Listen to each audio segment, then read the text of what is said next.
You guys ready to talk some wrestling? What if I did the whole video like this?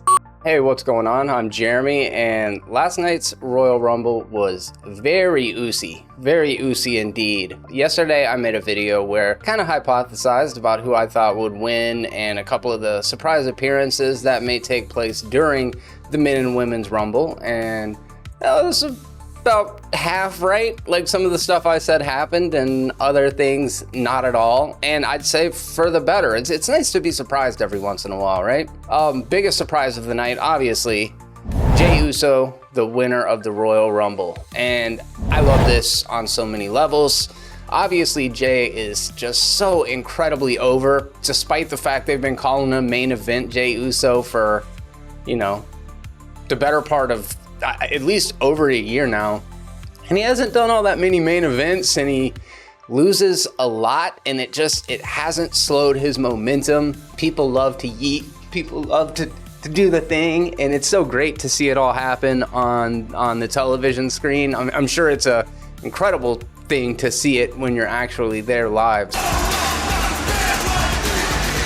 What a great winner. I think that he was a good choice for right now. When you look through the audience and you see this sea of people and little pink speckles of his Yeet merchandise throughout the place, and all the kids love him, just think it was a great choice for him to be the winner. However, it did mean that my prediction of CM Punk was wrong.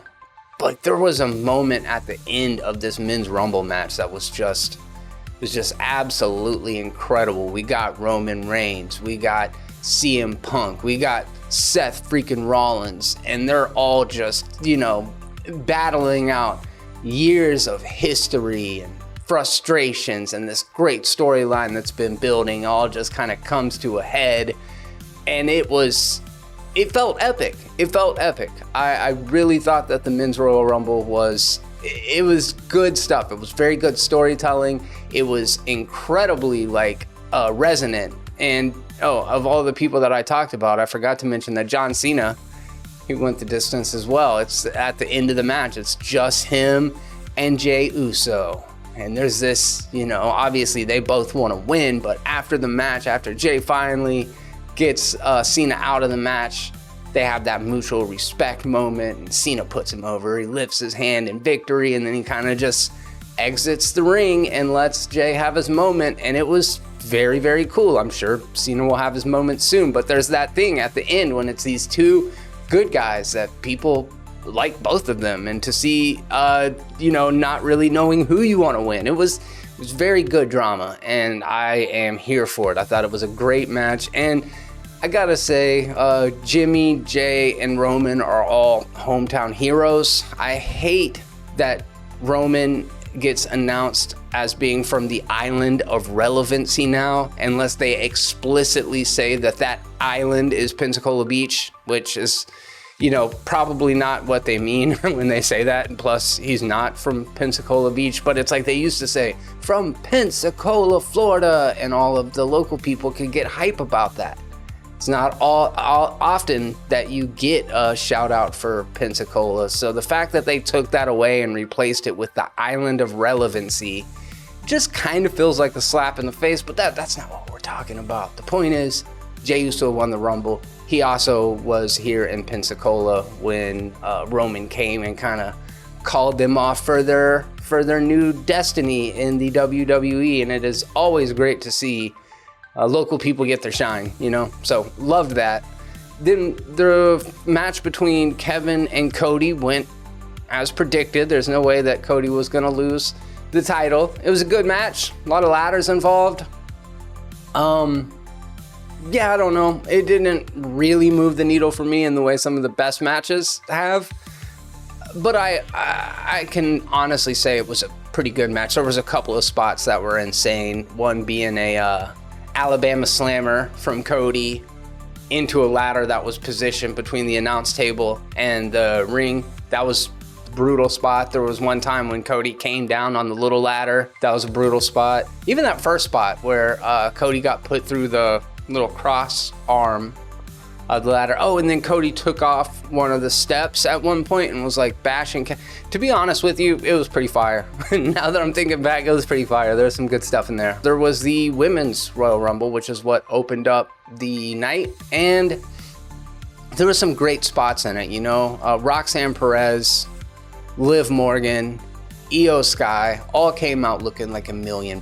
They were like the first ones in and some of the last ones out. Very impressive stuff. I think Roxanne Perez is she's a big star over at NXT, and I think she's got even more things ahead of her, being, what is she, like 22 years old? Something very, very young. So she has a long road ahead of her, and I suspect that she will continue to just thrive in the industry because she's pretty good, man. And then also Liv Morgan is always impressive in these Royal Rumbles. She was in the 2023 Royal Rumble, and I remember rooting for her almost immediately and being invested, like Liv is my guy in the women's division, and she is just a lot of fun to watch. And Io Sky, of course, incredible. Io was one of the people that I thought maybe had a shot of winning, but ultimately it ended up going the way that we thought it would, and that is Charlotte Flair shows up. She looks strong. She beats everybody up. She gets her, you know, she's just booked like she's invincible, and you know, it's fine. Of all 30 competitors, and I hate to say this, I don't know why I don't really like Charlotte Flair. I feel like there were 20 women that I would have rather seen win. Maybe it's like the subconscious thing of like she's a Nepo baby, and the commentators and the packages always try to put her over like she's shattering some glass ceiling, and it's like, no, we all know why she's here.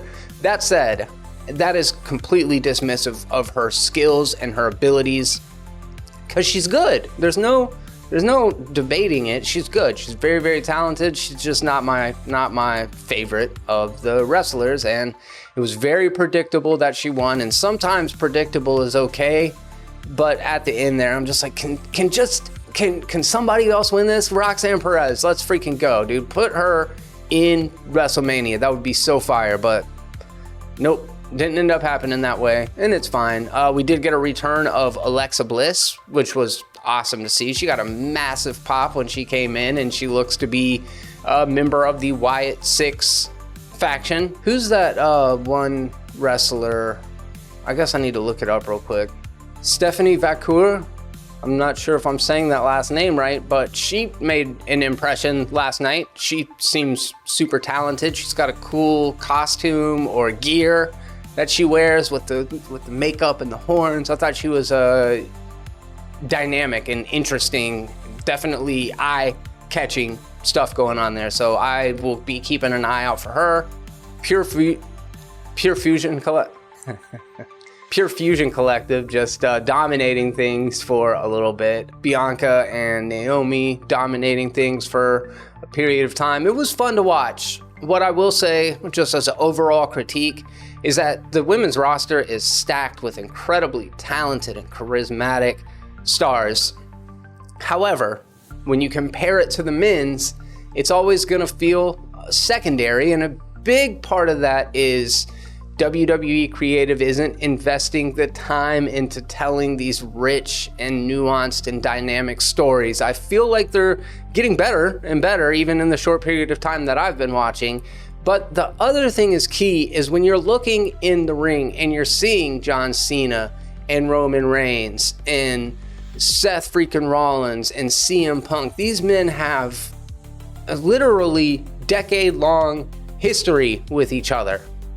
There isn't a decade worth of history in the women's division. So the reason why some of the stories don't resonate and feel quite as rich, it's because they haven't had the time to build that kind of history yet. It's just a matter of time. Eventually they will. And, you know, Becky Lynch does a lot for the women's division when she comes back. And even seeing Alexa come back from just a couple of years ago, you know, Charlotte's building a legacy. So like a lot of these women are at some point in the future going to feel like the same kind of weight and gravitas as their male counterparts, but you know, it just takes time. Overall, I thought it was a very fun, Royal Rumble. I thought that both of the Rumble matches were engaging despite their over 1 hour runtime, and perhaps because of it, because it got to showcase just the sheer endurance of a lot of these athletes. And like I said, Liv Morgan, Roxanne Perez, and Io Sky came out looking phenomenal, which, you know, they did going into it as well. But yeah, a lot of fun. I enjoyed it.